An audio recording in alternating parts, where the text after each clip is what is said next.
The alien captain smiled. He did not know he had just signed his death warrant. Far out in the black silence of space, past the edge of the known galaxy, a small colony ship drifted quietly. Its name was the Hope's Light. It was not a warship. It carried no weapons of note, no shields worth mentioning, no soldiers ready for battle. It carried families. It carried children. It carried farmers, teachers, doctors, and old men who had left Earth many years ago, looking for a new home among the stars. For 3 generations, the people of the Hope's Light had lived a simple life. They grew crops in small metal greenhouses. They taught their children how to read the stars. They sang old Earth songs at night, songs their grandparents had sung, songs about rivers and mountains that none of the children had ever seen with their own eyes. They were peaceful. They wanted nothing more than to live quietly, far from war, far from conflict. They did not know that peace in this galaxy was often mistaken for weakness, or the alien empire that found them called themselves the Dracs. They were a proud and ancient species, tall and covered in thick gray scales, with eyes like burning coals. For 10,000 years, the Dracs had conquered world after world. They had turned entire species into slaves. They had burned cities that dared to resist them. And in all that time, no one had ever stopped them. The Drac warship that found the Hope's Light was called the Iron Fang.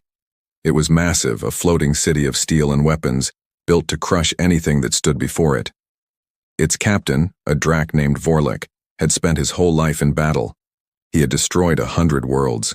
He had seen 100 species beg for mercy. And when his scanners picked up the tiny, defenseless colony ship floating alone in the dark, he did not feel worry. He felt only boredom. "Another weak species," Vorlek said to his second-in-command, a Drac named Thessa. "Look at their ship. No weapons, no shields. They did not even try to hide." Thessa studied the readings on her screen. "Should we scan them first, Captain? Learn what we can before we act?" Vorlek waved his clawed hand, dismissing the idea. "Why waste the time? Whatever they are nothing. Bring us closer. Open a channel. Let us see what kind of creature is foolish enough to wander this far from home, unprotected." The Iron Fang moved closer, its massive shadow falling over the tiny colony ship like a mountain falling over a single blade of grass. Inside the Hope's Light, alarms began to ring. Captain Elena Reyes was the leader of the colony. She was not a soldier.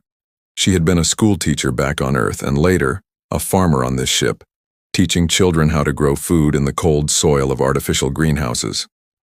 She had been elected captain not because she was strong or fierce, but because the people trusted her. She was calm. She was fair. She listened before she spoke. When the alarms rang, she was in the greenhouse, helping a young boy named Miguel plant a row of seeds.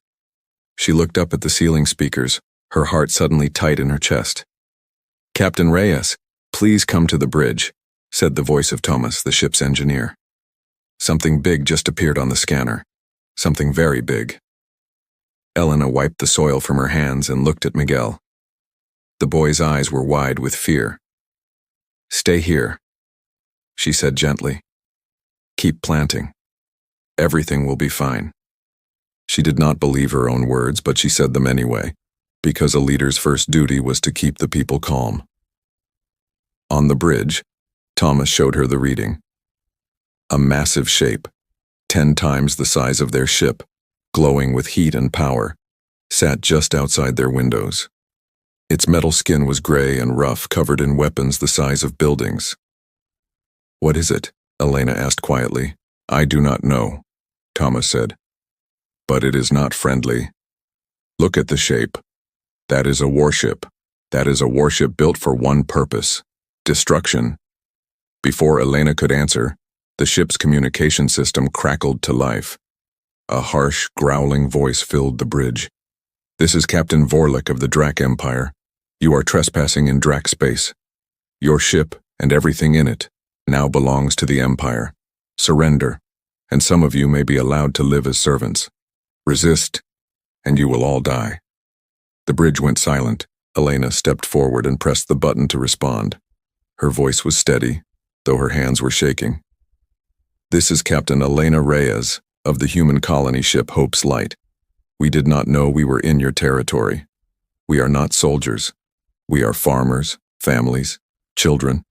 We ask only for safe passage. We mean you no harm." There was a pause. Then, laughter. Deep, cruel, mocking laughter that echoed through the speakers. "Humans," Vorlik said, still laughing. "Yes, I have heard of your kind. A weak species from a small, forgotten world. Your people have no fleet worth fearing, no weapons worth respecting. You are known across the galaxy as nothing. Prey. Nothing more." Thessa's voice came through next, colder than her captain's. "Prepare to be boarded. Any resistance will be met with immediate destruction." Elena closed her eyes for a moment. Then she opened them, and something in her face had changed. The gentle schoolteacher was still there, but underneath it, something harder had woken up. "You are making a mistake," she said quietly. Vorlik only laughed harder. "A mistake? Little human, I have destroyed 100 worlds greater than yours. What could your kind possibly do to stop me?" Elena did not answer. She cut the channel. "Thomas," she said, turning to her engineer. "How long until they board us?" 10 minutes, maybe less," Thomas said, his face pale. "Get everyone to the escape pods now, children first." "Captain, the pods only have short-range engines. They cannot outrun that warship." "I know," Elena said. "But they are small. They can hide in the debris field near the asteroid belt. It is our only chance." Thomas nodded and began giving orders through the ship's speakers. Across the Hope's Light, families grabbed what little they could carry and ran toward the escape pods. Parents held their children close. Old men helped each other move faster than their tired legs wanted to go. There was no panic, no screaming. Just quiet, quick movement. The kind of calm that comes from people who have trained for emergencies, even ones they hoped would never come. Miguel, the young boy from the greenhouse, ran to find his mother, clutching a small bag of seeds he had grabbed without thinking. It was the only thing that felt important to save. Elena stayed on the bridge with Thomas and 2 other crew members. Someone had to keep the ship's systems running long enough for the pods to launch and get clear. "Captain, they are opening a docking clamp," Tomas said. "They will be inside the ship in minutes." "Let them come," Elena said. "Buy as much time as you can." The massive warship extended a long metal arm, gripping the side of the Hope's Light like a predator gripping its prey. Sparks flew as Drax soldiers began cutting through the outer hull. One by one, the escape pods launched, carrying families away into the darkness of space, toward the asteroid field where they hoped to hide. Elena watched the last pod leave on her screen. Miguel's pod.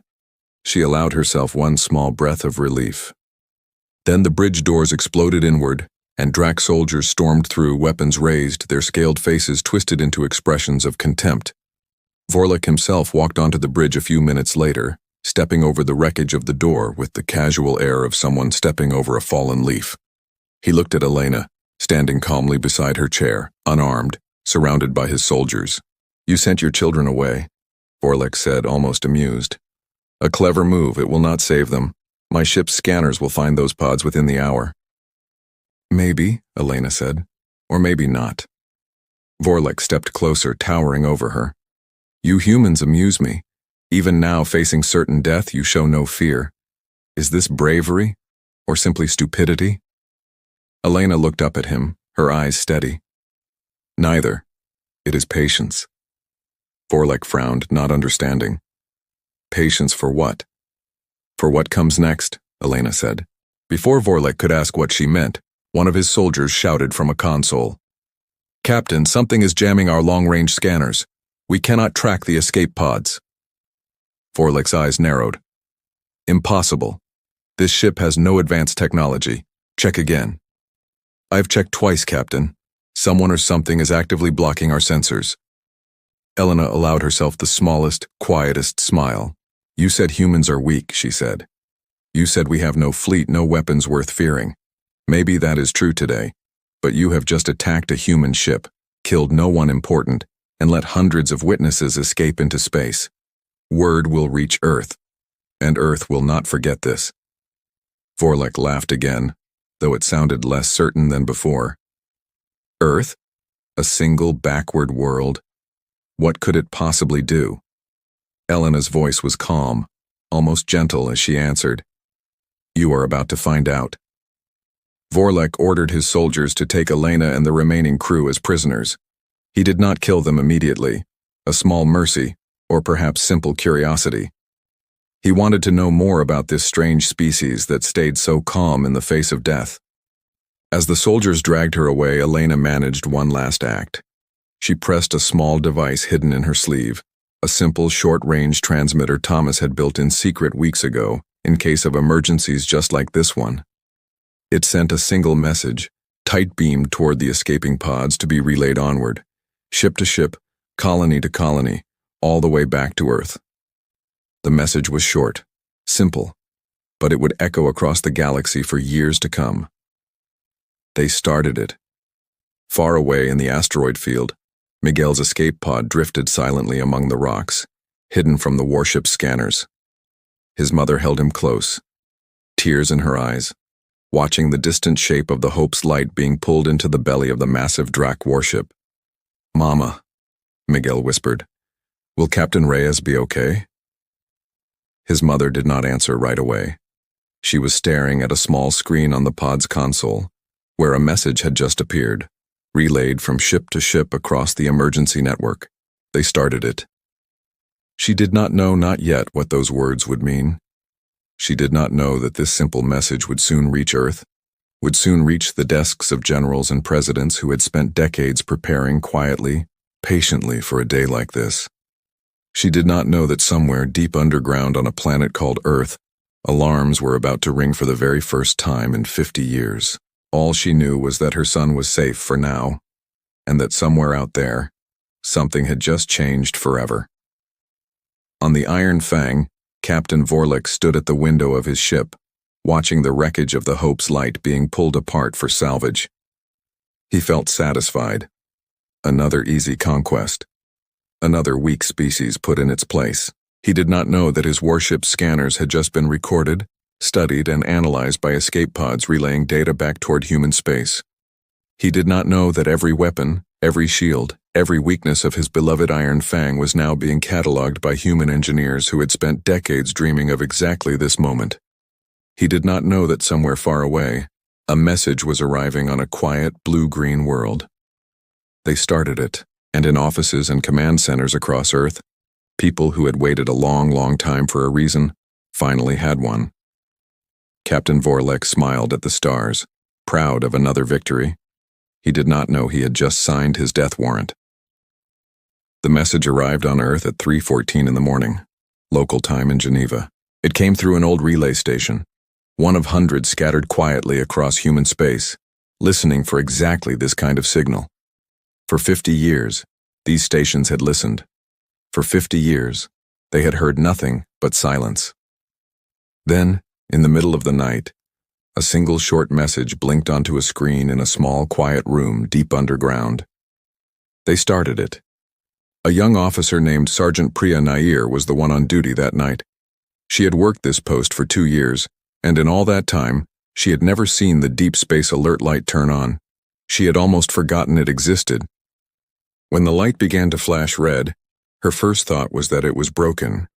Then she read the message and her hands went cold. She did not wait. She did not question it. She pressed the emergency channel, the one connected directly to Earth's highest command, the one that had not been used in over 2 decades. "This is Outpost 7, she said, her voice shaking only slightly. "We have received a Priority 1 signal from Colony Network. Repeat, Priority 1. All personnel, please confirm receipt." Within seconds, lights began turning on across the globe. General Marcus Okafor had been asleep for only 2 hours when the call came. He was 61 years old, a tall man with gray hair and eyes that had seen more war than most people could imagine. He had spent his entire life preparing for a day that everyone else had told him would never come. His colleagues had called him paranoid. His own daughter had once asked him, half joking, why he spent so much time worrying about aliens that had never once contacted Earth. He had always given the same answer. Because someday they will. And when that day comes, we cannot be caught unprepared. When the phone rang that night, he answered before the second ring. "General Okafor," said the voice on the other end. "We have a situation. Priority 1 signal. Colony contact lost. Message received." They started it. Okafor sat up in bed immediately, all traces of sleep gone from his mind. "Which colony?" "The Hope's Light, sir. Farming colony, 17 light-years out. 312 registered colonists." "Survivors?"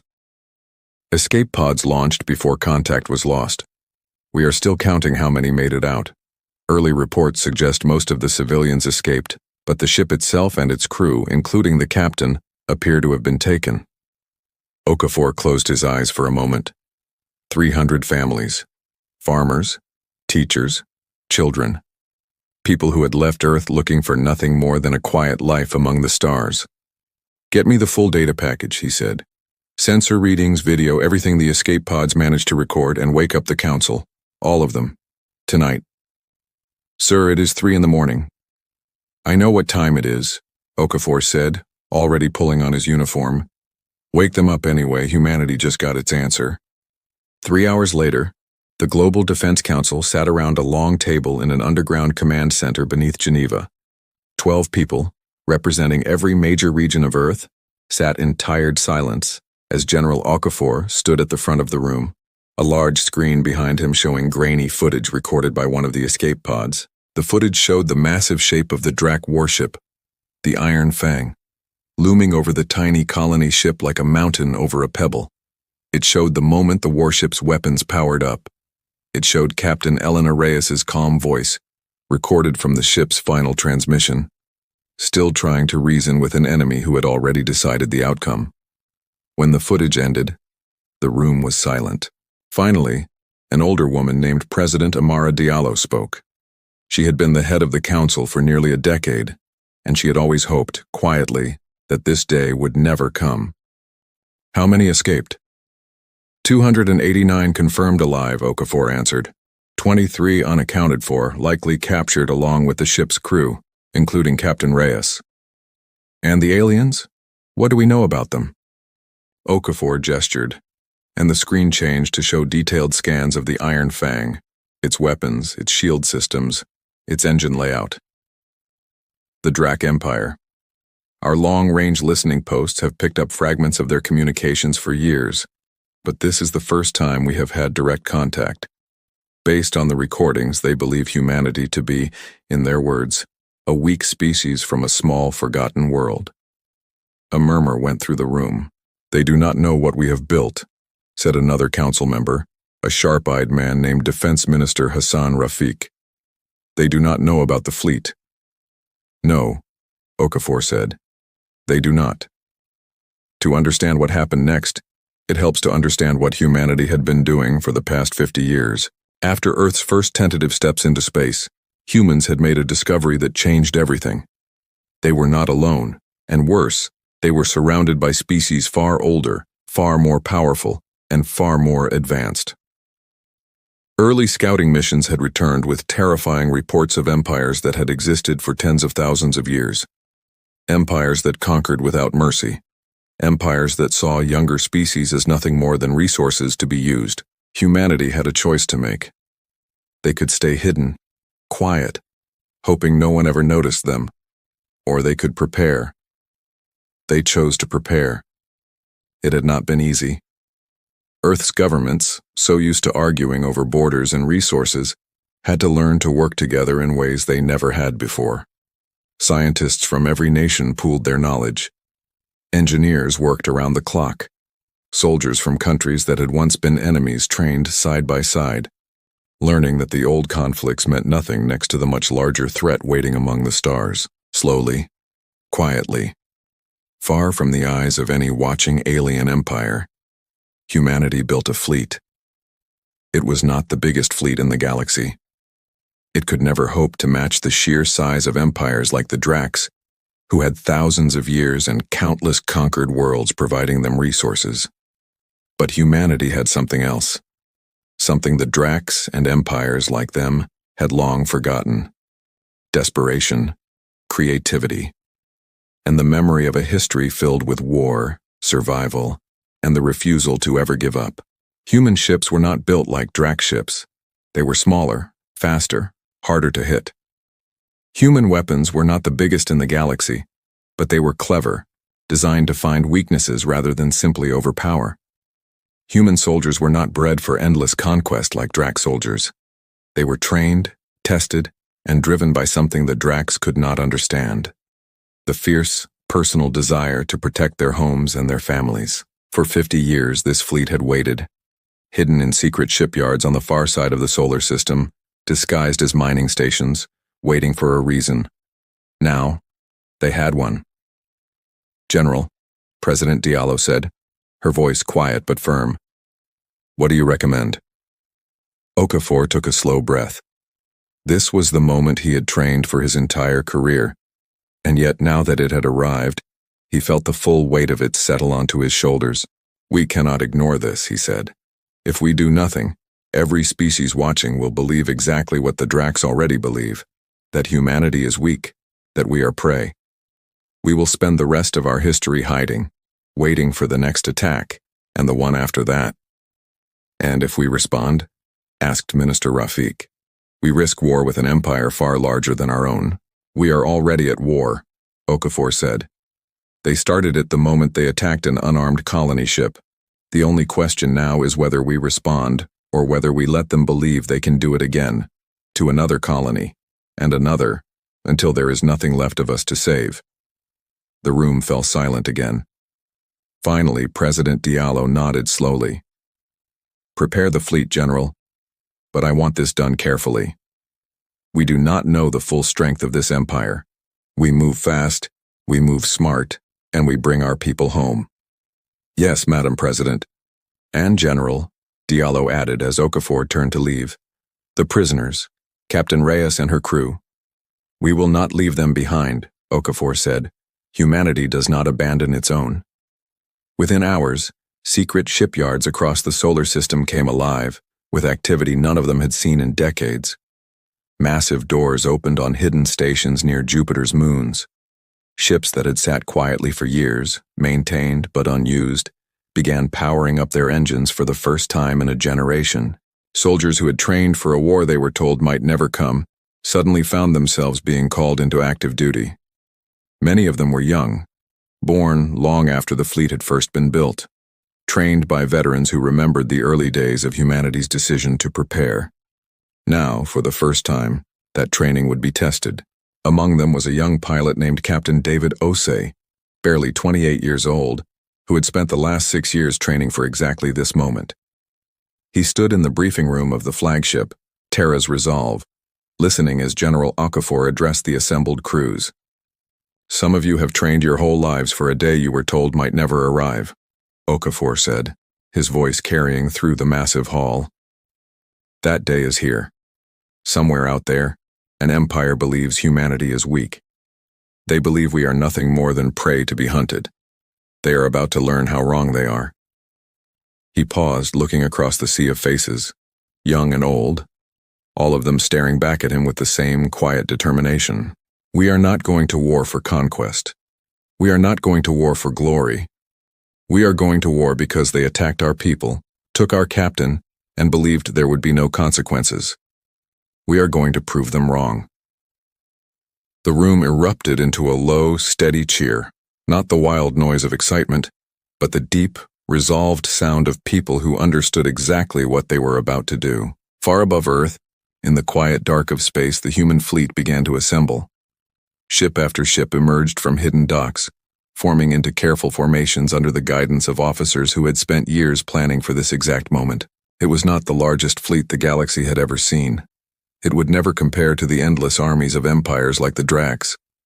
But it was fast, it was smart, and it was driven by something far more dangerous than mere numbers: the quiet, focused anger of a species that had just watched one of its own be taken and had decided calmly and without hesitation that this would be the last time. On the bridge of the Terra's Resolve, General Okafor looked out at the assembled fleet, ships gleaming faintly under the distant light of the sun. "Set a course," he said quietly. Bring our people home. Somewhere far away in the depths of Drac space, Captain Vorlich was celebrating another easy conquest, unaware that the galaxy's quietest, most underestimated species had just decided it was done being quiet.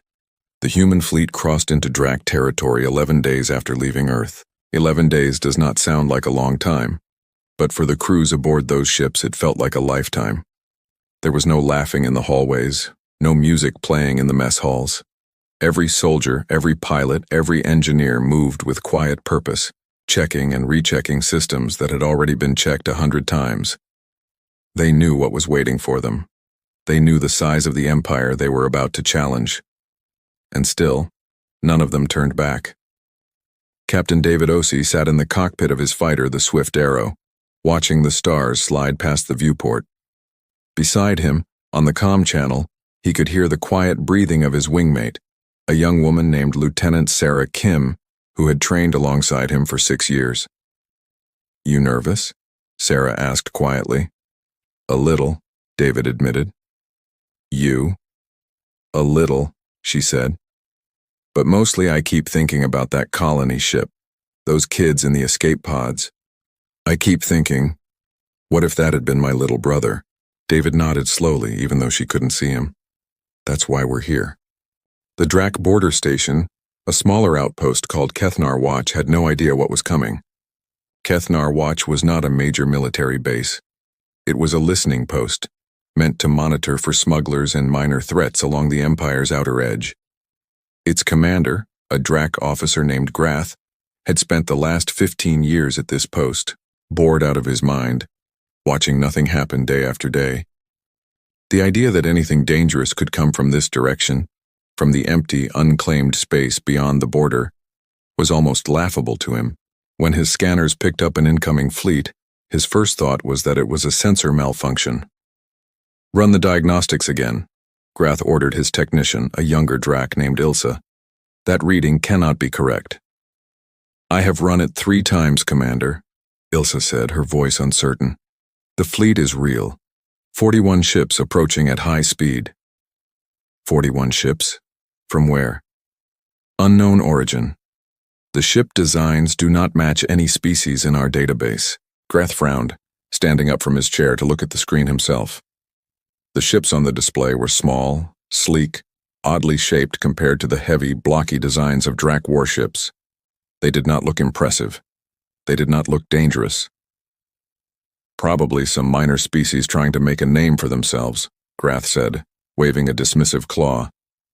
"Send a warning message. Tell them to turn back or be destroyed. That should be enough to scare them off." Ilsa sent the message. There was no response. The 41 ships kept coming. Grath was not worried, not yet. Kethnar Watch had defenses, older weapon systems left over from a past era, but still more than enough to deal with a handful of unimportant ships from an unknown species. He ordered his small defense squadron, 6 aging fighter craft, to intercept the newcomers and teach them a lesson about trespassing in Drac space. The 6 Drac fighters launched from Kethnar Watch, their pilots grumbling about being pulled away from their card game for what they assumed would be a quick, boring escort mission. They were wrong. The human fleet did not slow down. It did not send a warning message back. It simply adjusted formation, smoothly and precisely, the way a machine adjusts a single gear among 1,000 others, and the 6 Drac fighters found themselves suddenly surrounded from 3 different angles at once. "What is this?" the lead Drac pilot shouted over comms. "They are not even trying to communicate. Open fire, teach them." He never finished his sentence. The human fighters struck with a speed and precision the Drac pilots had never encountered before. It was not a simple, straightforward battle of weapons fire trading back and forth. The human ships moved in tight, coordinated patterns, using each other's positions to create angles the slower Drac fighters could not track.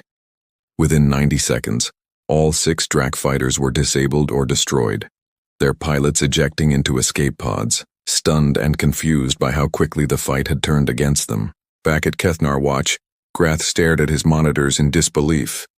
That is not possible," he stammered. 6 fighters, gone, in under 2 minutes." "Commander," Ilsa said, her voice trembling slightly, The human fleet is now approaching the station directly. David Osei watched the aftermath of the brief skirmish through his cockpit display, feeling no joy in the victory, only a grim sense of duty being carried out. "Status report," he said into his comm. "All 6 enemy fighters neutralized." Sarah's voice came back. "No serious damage to our squadron. A few scratched paint jobs, that's about it." "Copy that," David said, forming up for approach on the station. Behind the small fighter squadron, the main body of the human fleet continued its slow, steady advance toward Kethnar Watch. General Okafor, watching from the bridge of the Terra's Resolve, allowed himself a small, quiet nod of satisfaction. "Send the message where," he said to his communications officer. "Same terms as before. Surrender the station, release any human prisoners you may have, and no more lives need be lost today." The message went out. This time, there was a response. Grath's voice, shaking with barely controlled panic, came through on the human fleet's comm channel a few minutes later. "This is Commander Grath of Kethnar Watch. We do not have any human prisoners here. We do not know what you are talking about. Please, we surrendered our fighters. There is no need for further violence. You have no prisoners," General Okafor repeated calmly. "Understood. We are not here to attack your station, Commander, if you cooperate. We ask only 2 things: full sensor and technical data on your Empire's fleet capabilities, and safe passage toward Drax Central Command." There was a long pause. You want to go to Drax Central Command? Do you understand what you are asking? That is the heart of the Empire. Thousands of warships defend that system. "We understand perfectly," Okafor said. "We would still like the data, Commander. Cooperation now may earn you and your crew leniency later when this conflict ends." Grath, terrified and desperate to avoid further bloodshed, agreed to the humans' demands almost immediately. Within the hour, his station transmitted every scrap of sensor data, fleet positioning information, and technical schematics it had access to, directly into the human fleet's data banks. It was not much in the grand scheme of the Empire's full military strength, but it was enough. Enough to confirm troop movement patterns. Enough to identify key shipyards. Enough, most importantly, to locate the likely detention facility where captured prisoners, including Captain Elena Reyes and her crew, were most likely being held. Word of the skirmish at Kethnar Watch reached the Drac Imperial Council within hours, carried by a panicked messenger drone that Grath had launched the moment the human fleet departed his station. The council chamber, deep within the Drac capital world of Vrenthar, was a massive circular room lined with ancient stone columns, each one carved with the names of conquered species from thousands of years of Drac history. 12 council members, the oldest and most powerful Dracs in the entire Empire, sat around a raised platform, listening in stunned silence as the report was read aloud. 6 fighters destroyed in under 2 minutes, said Councillor Threxa, an ancient Drac who had served on the council for over 300 years. By a fleet of only 41 ships, from a species we know almost nothing about. It must be an error, said another councillor, a younger Drac named Morvain, though his voice lacked confidence. Perhaps Commander Grath exaggerates to excuse his own incompetence. Grath has served this empire faithfully for 15 years, Threxa said sharply. He has no reason to lie and every reason to report accurately, given the consequences of failure. The chamber fell into uneasy murmuring. Finally, an old council member near the back of the room spoke up. His name was Korvash, and he was known throughout the Empire as something of an eccentric, obsessed with old records and ancient histories that most other Dracs considered pointless. He rarely spoke during council meetings, and when he did, most members simply waited politely for him to finish before ignoring whatever he said. This time, however, something in his voice made the room go quiet. I have read of this species before, Korvash said slowly. Humans. Earth. There are old records, buried deep in our archive systems. Warnings passed down from an older empire that once tried to study them, many centuries ago. Warnings? Threxa asked. What kind of warnings? Korvash hesitated, choosing his words carefully. The old records describe humans as a species that should never be underestimated, not because of their technology, which was primitive even then, but because of something else. A pattern of behavior, seen again and again throughout their history, on their own world, long before they ever reached the stars. What pattern? Morvain asked, curiosity overcoming his earlier dismissiveness. Humans do not fight like other species, Corvash said. They do not fight for glory, or conquest, or the simple joy of battle. They fight only when they believe they have no other choice, when something they love is threatened. And when that happens... He paused, looking around the room slowly. They do not stop, not ever, not until the threat is completely gone. The room fell into an uncomfortable silence. This is superstition, Threxa said finally, though her voice lacked its earlier confidence. Old records from a forgotten era. We are the Drac Empire. We have conquered 100 worlds greater than this one. We will not be frightened by a handful of destroyed fighters and old ghost stories. Perhaps, Corvash said quietly. I only hope you are right, Counselor. For all our sakes, back aboard the Terra's Resolve, General Okafor studied the newly acquired sensor data with his senior officers, mapping out possible locations for the detention facility holding Captain Reyes and her crew. Here, said Colonel Amina Bello, pointing to a marked location on the holographic display. A moderate-sized facility, 3 jumps from our current position. Records suggest it is used for holding prisoners of, quote, minor value species before processing into the labor system. Okafor's jaw tightened at the phrase. Minor value species. That is their term, sir, not ours, Bello said quietly. I know, Okafor said. That is exactly why we are here. Prepare a strike team. We move on that facility within the day. David Osei, standing nearby among the assembled pilots, felt a familiar tightness in his chest, the same feeling he had felt back on Earth when the mission first began. But underneath the nervousness, something else had begun to grow. A quiet, steady confidence, born from watching the first skirmish unfold exactly as they had trained for. The Dracs called humans weak. They called them prey. Slowly, ship by ship, battle by battle, humanity was about to teach the galaxy a very different lesson. The detention facility known as Processing Site 9 sat on a small gray moon orbiting a gas giant deep within Drac territory. It was not a prison in the way most species imagined prisons. There were no cells with bars, no guards walking hallways with weapons drawn. Instead, it was a quiet, efficient place, built for one purpose only, preparing captured beings from lesser species to be sorted, labeled, and sent off into a lifetime of labor somewhere across the Empire. Captain Elena Reyes had been held there for 9 days. She did not know how much time had passed on Earth. She did not know if her message had ever arrived or if anyone was coming. All she knew was the small gray cell she shared with Thomas and 2 other crew members and the quiet, constant hum of the facility's machines outside the door. They will process us soon, Thomas said quietly one evening, sitting against the wall of their cell. I heard the guards talking. Something about a transport ship arriving within the week. Then we still have time, Elena said. Time for what, Captain? We have no weapons, no way out. What exactly are we waiting for? Elena looked at him steadily. I told Vorlik something before they took me. I told him humans do not forget. I meant it. Thomas managed a tired, small smile. You really believe they are coming? I know they are, Elena said. It is only a matter of when. Word of what happened at Kethnar Watch spread through the Drac Empire faster than anyone expected. At first, most Dracs dismissed it as an unimportant skirmish, a minor embarrassment quickly forgotten among an empire that had existed for 10,000 years and conquered countless worlds. But then came reports of a second engagement, closer to the border, where a full squadron of Drac patrol ships had been intercepted and defeated by the same small human fleet, this time without losing a single human vessel. Then came the third report. A supply convoy moving quietly between 2 Drac systems was ambushed.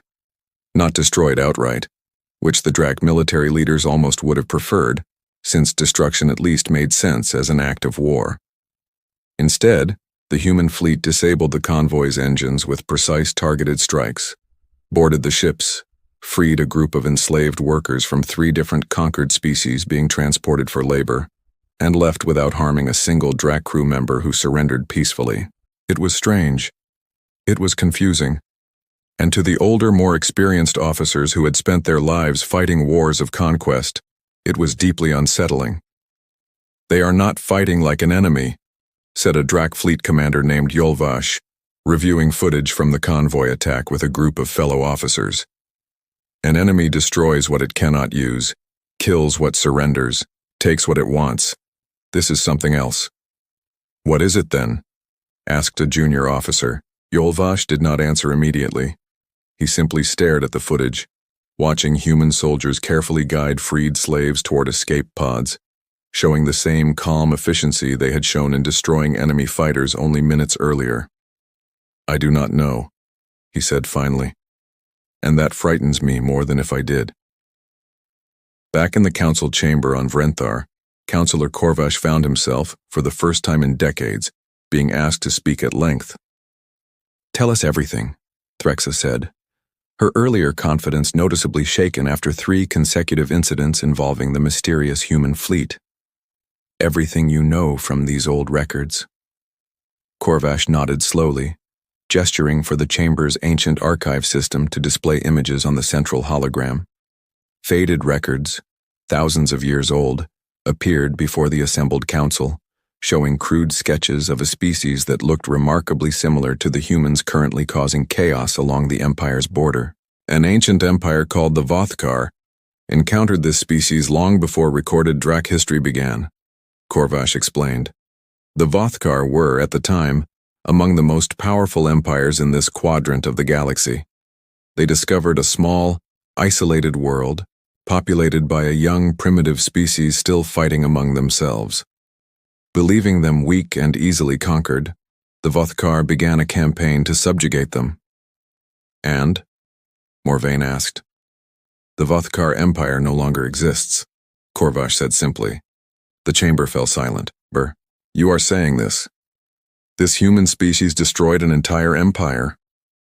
Threxa asked, disbelief clear in her voice. "I am saying the records are incomplete," Korvash admitted. "We do not know the full details. What we do know is that the Vothkar campaign against Earth lasted less than a single generation before their empire, previously stable for over 4,000 years, collapsed entirely. Some records suggest internal rebellion. Others suggest the humans themselves found a way to strike back, turning the Vothkar's own conquered peoples against them." "That is absurd," said another council member. "One young species could not possibly cause the collapse of an empire that size." "Perhaps not alone," Korvash said. "But if the pattern from the old records holds true, humans do not fight wars of conquest. They fight wars of survival. And when a species fights only for survival with nothing left to lose, history shows us again and again that such wars often end very badly for the more powerful side." Yolvash, still troubled by what he had seen in the convoy footage, requested and received permission to lead the Empire's response personally. He gathered a force considerably larger than anything sent before, nearly 200 warships, more than enough by any reasonable measure, to overwhelm the small human fleet completely. "We end this quickly," Yolvash told his assembled officers before departure. "No more small skirmishes, no more testing their strength. We meet them with overwhelming force and crush them before this becomes something larger." It was on paper a sound strategy. Overwhelming numbers had won the Drac Empire 100 conflicts across 10,000 years. There was no reason to believe this time would be different. Yolvash's fleet found the human forces near a quiet, unremarkable system, exactly where sensor data suggested processing Site 9 was located. The human fleet, still numbering only around 40 ships, sat waiting calmly at the edge of the system, seemingly unbothered by the arrival of a force 5 times its size. "They are not retreating," Yolvash's second-in-command noted with surprise. "Should we not expect them to flee given our numbers?" "Let them stay," Yolvash said grimly. "It will make this easier." What Yolvash did not know, what his sensors could not detect, was that the bulk of the human fleet's true purpose that day was not to fight his warships directly at all. While Yolvash's massive fleet prepared for what he believed would be a swift, decisive battle, a small, specialized strike team of only 6 human ships, had already slipped quietly past the edges of his formation hours earlier, using data gathered from Kethnar Watch to navigate a path directly toward processing Site 9 itself. Captain David Osei led this smaller team personally, alongside Lieutenant Sarah Kim and 4 other elite pilots specially trained for this exact kind of precision operation.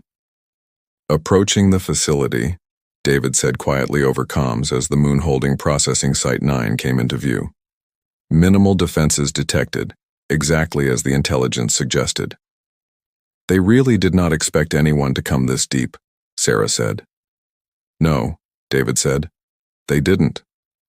The strike team moved quickly and quietly, disabling the facility's minimal defense systems with practiced precision before landing a small ground team near the detention block itself.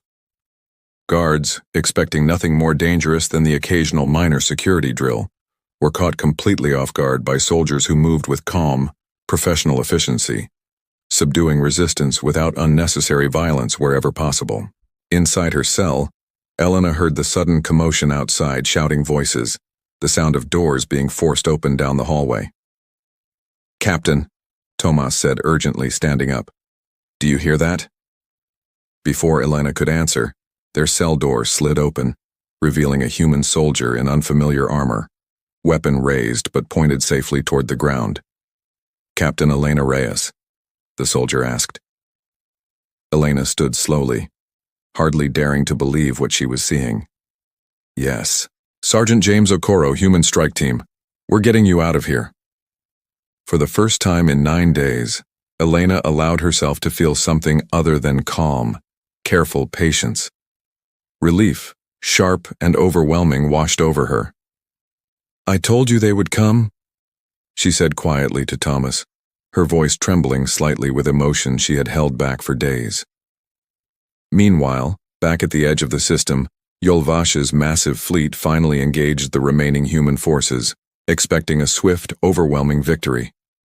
Instead, they found themselves facing an enemy that fought with the same strange, precise tactics reported from earlier engagements, using the superior numbers of the Drak fleet against itself, creating confusion in their formations, striking weak points with calculated precision rather than simply trading blows in a straightforward battle of attrition. The battle lasted nearly 3 hours, far longer than Yolvash had anticipated.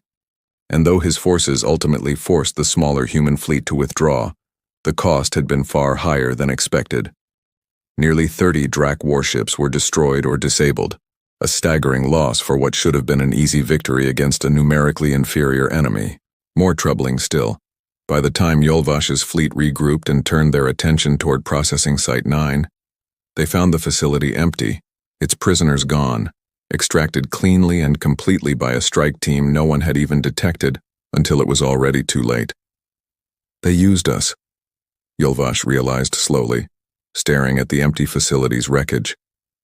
The entire battle, the entire fleet engagement, it was never about defeating us.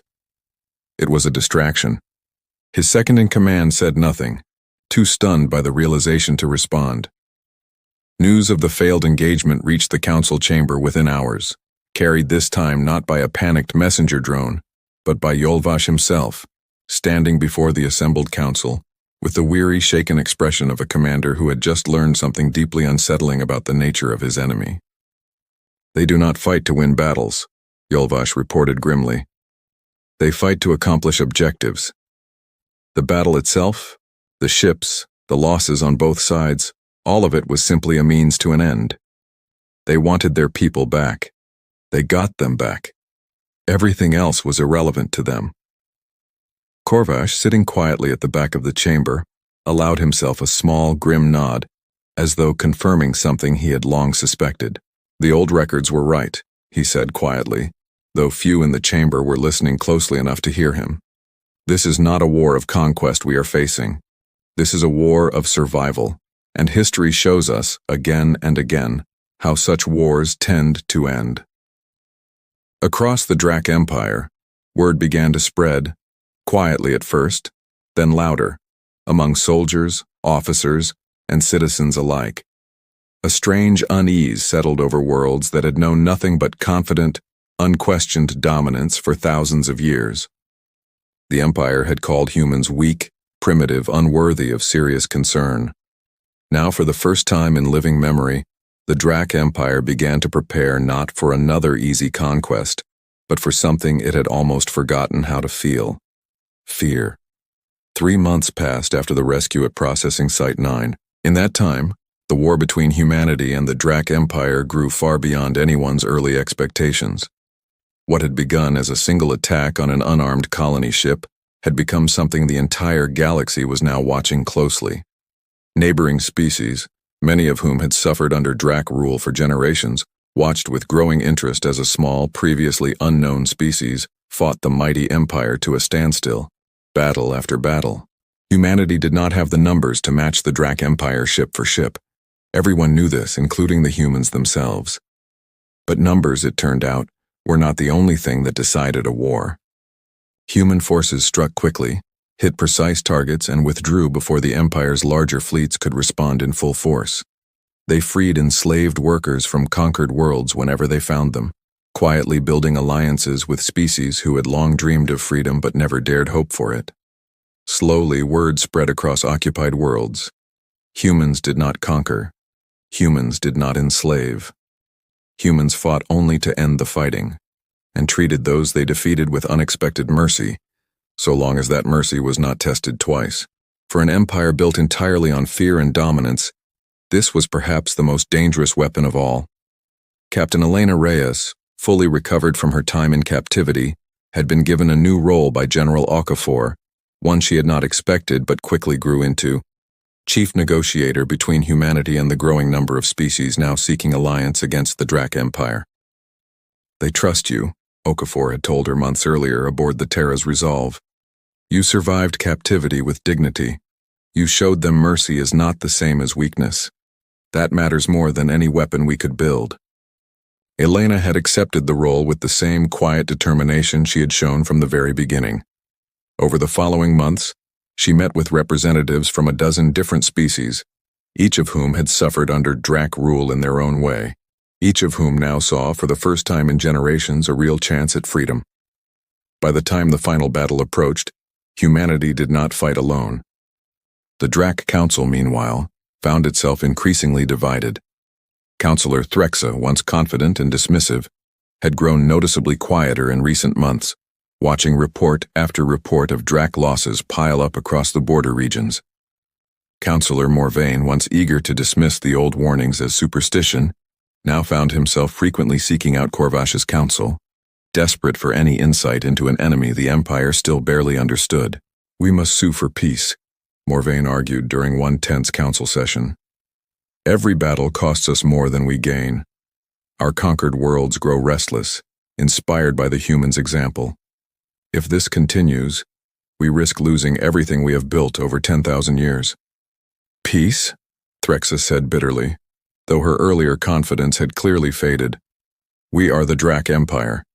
We do not sue for peace with lesser species." "They are not lesser," Corvash said quietly, finally speaking with the full confidence of someone who had been right from the very beginning, though he took no joy in it. "They never were. We simply refused to see it." Ultimately, pride won over caution. The Council authorized one final massive campaign, gathering nearly the entire Imperial battle fleet, over 600 warships, the largest force the Empire had assembled in centuries, with orders to end the human threat once and for all, regardless of cost. Human intelligence, aided by their growing network of allied species, learned of the coming attack weeks in advance.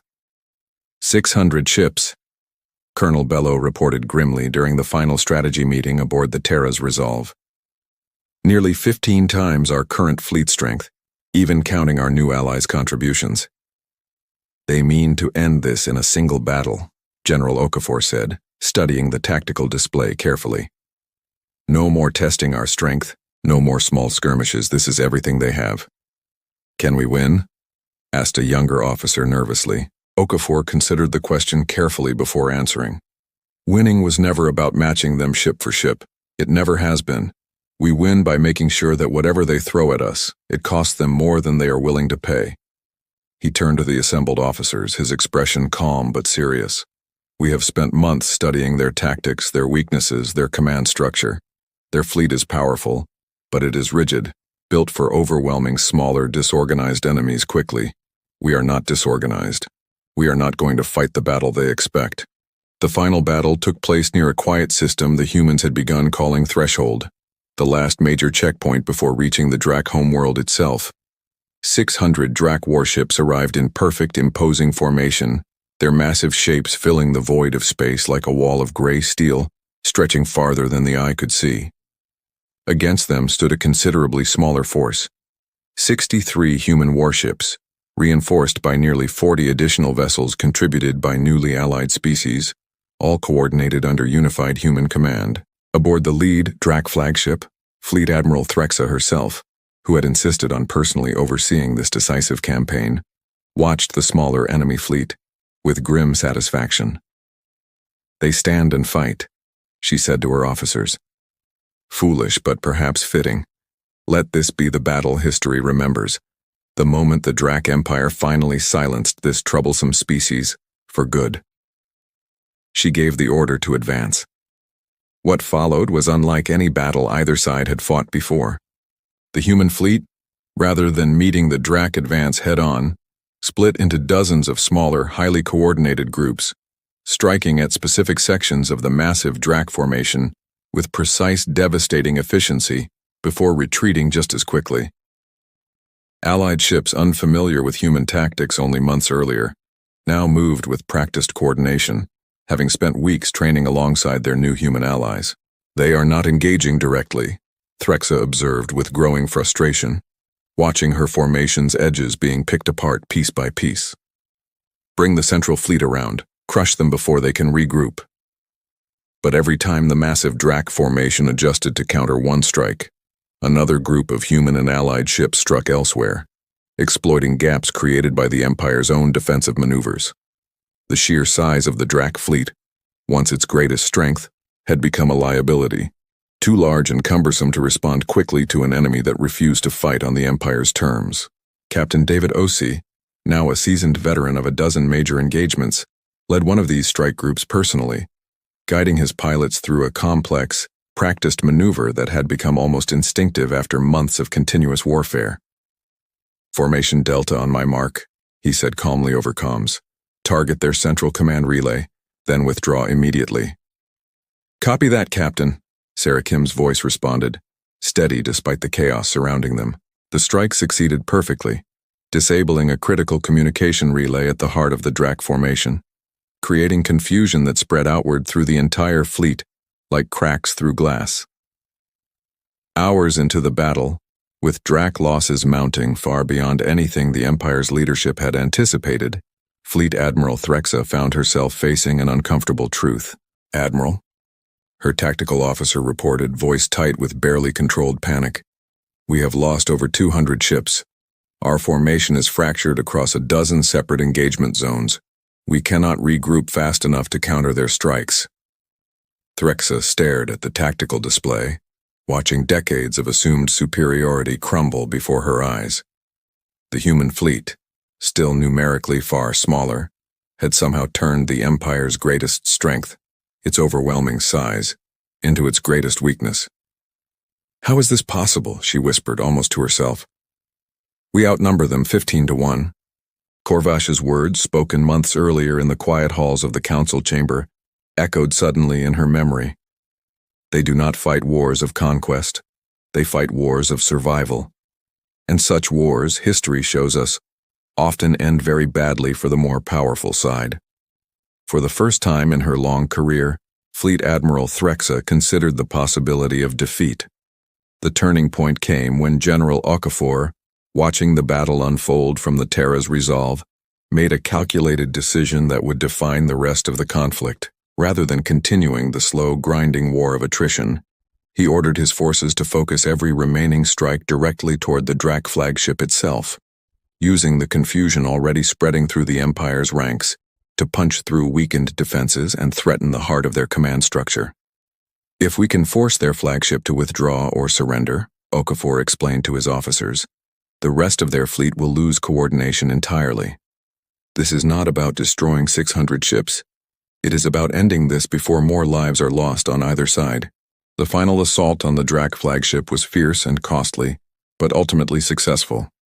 Human and allied forces disabled the flagship's primary weapons and shields, leaving Fleet Admiral Threxa with an impossible choice: continue fighting a battle already clearly lost, sacrificing what remained of her fleet for pride alone, or accept the unthinkable.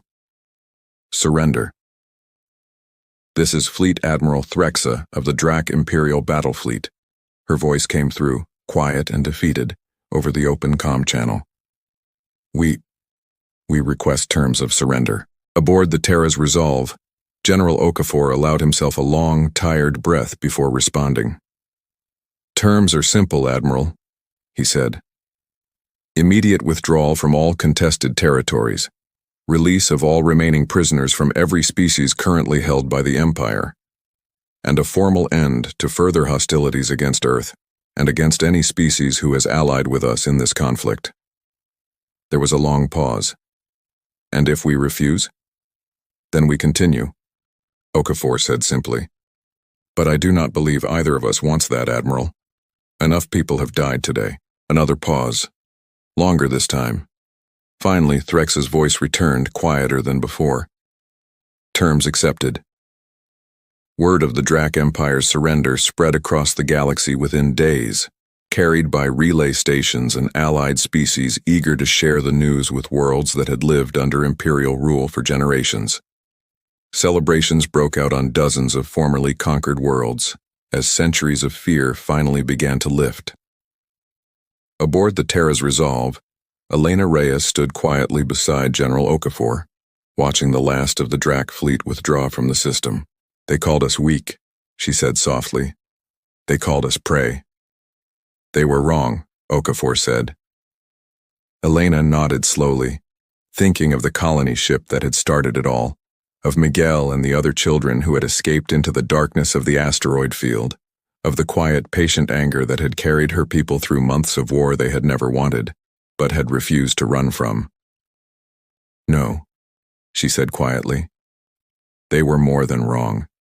They forgot something every conquered species eventually learns the hard way. Far below, on newly freed worlds across the former Drac Empire, that lesson was already being whispered from world to world, a warning that would echo across the galaxy for generations to come. Humanity had never wanted to be feared. It had only ever wanted to survive.